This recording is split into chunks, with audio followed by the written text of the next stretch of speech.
இனிய காலை வணக்கம். ஜூன் 18, 2017 ஞாயிற்றுக்கிழமை இன்றைய ஐபிசி தமிழின் பத்திரிகை கண்ணோட்டம் நிகழ்ச்சிக்கு உங்களை அன்போடு வரவேற்கிறோம்.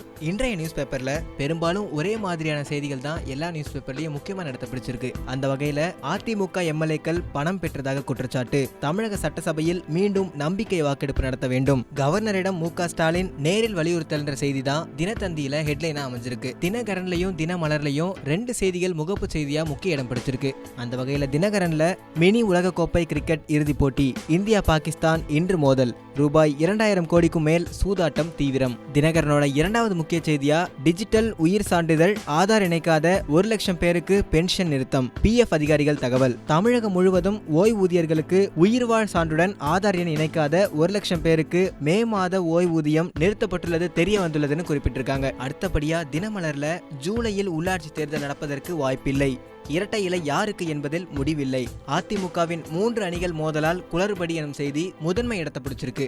அது மட்டும் இல்லாம விடாப்பிடி, கூவத்தூர் குதிரை பேரம் விவகாரத்தில் எதிர்க்கட்சிகள், கவர்னர் ராவை சந்தித்து சிடி ஆதாரத்துடன் முறையீடு, லஞ்சம் கொடுத்தே ஓட்டெடுப்பில் அரசு வெற்றி என புகார், அதிமுக ஆட்சியை உடனே கலைக்க வலியுறுத்தல் எனும் செய்தியும் முதன்மையான இடத்தை பிடிச்சிருக்கு. அண்ட் இதோட கண்டினியூட்டி தான் தினத்தந்திலையும் கொடுத்திருக்காங்க. அதிமுக அரசை கலைக்க வேண்டும், கவர்னரை சந்தித்த பின்னர் மு.க. ஸ்டாலின் பேட்டி, குதிரை பேரத்தின் மூலம்தான் நம்பிக்கை வாக்கெடுப்பு சட்டமன்றத்தில் நடந்திருப்பதால் அதிமுக அரசை கலைக்க வேண்டும் என்று கவர்னரை சந்தித்த பின் மு.க. ஸ்டாலின் தெரிவித்துள்ளார்னு குறிப்பிட்டிருக்காங்க. அண்ட் தினமலர்ல சென்னை போயஸ் கார்டனில் ஜெயலலிதாவின் அண்ணன் மகள் தீபாவிற்கும் அவரது சகோதரருக்கும் இடையே ஏற்பட்ட மோதலுக்கு தினகரன் தரப்பினரே காரணம் என தகவல் வெளியாகி இருக்கிறதா குறிப்பிட்டிருக்காங்க.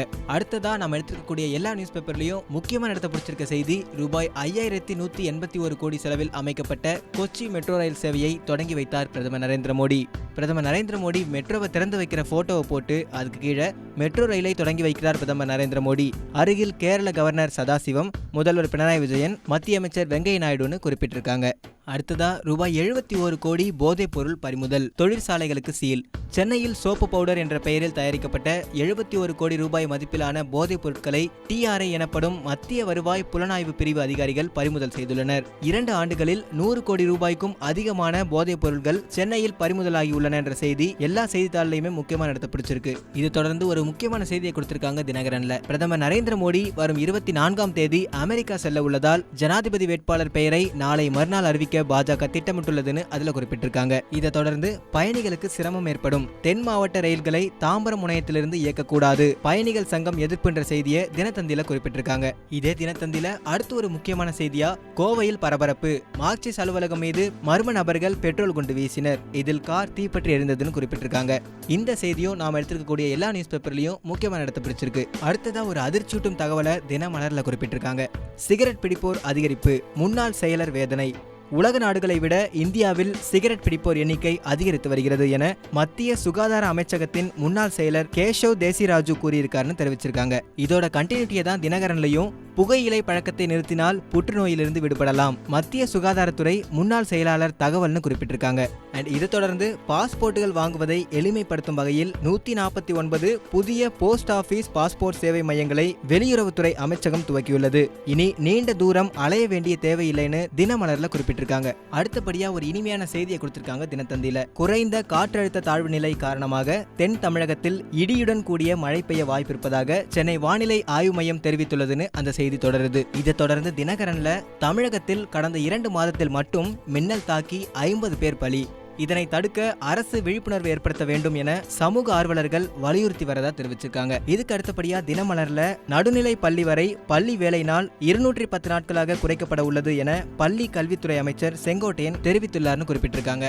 ஸ்போர்ட்ஸ் நியூஸை பொறுத்த வரைக்கும் 3 செய்திகள் முக்கியமான இடத்தை பிடிச்சிருக்கு. அண்ட் ஃபர்ஸ்ட் ஒன் எல்லாருக்கும் தெரிஞ்ச மாதிரி இன்னைக்கு India Pakistan ICC champions trophy final கேம்ல மோத போறாங்க. 10 வருஷத்துக்கு அப்புறம் இந்தியாவும் பாகிஸ்தானும் ஒரு ஐசிசி ஈவெண்ட்ல ஃபைனல் கேம்ல மோத போறதால ரசிகர்கள் மிகுந்த ஆவலோட காணப்படுறாங்க. இரண்டாவது படியா இந்தியா பாகிஸ்தான் ஹாக்கியிலும் இன்னைக்கு மோதுறாங்க. இதன்படி தினமலர்ல லண்டனில் ஆண்களுக்கான உலக ஹாக்கி லீக் அரையிறுதி சுற்று நடக்கிறது. இதன் பி பிரிவில் இன்று நடக்கும் லீக் போட்டியில் இந்தியா பாகிஸ்தான் அணிகள் மோதுகின்றன தெரிவிச்சிருக்காங்க.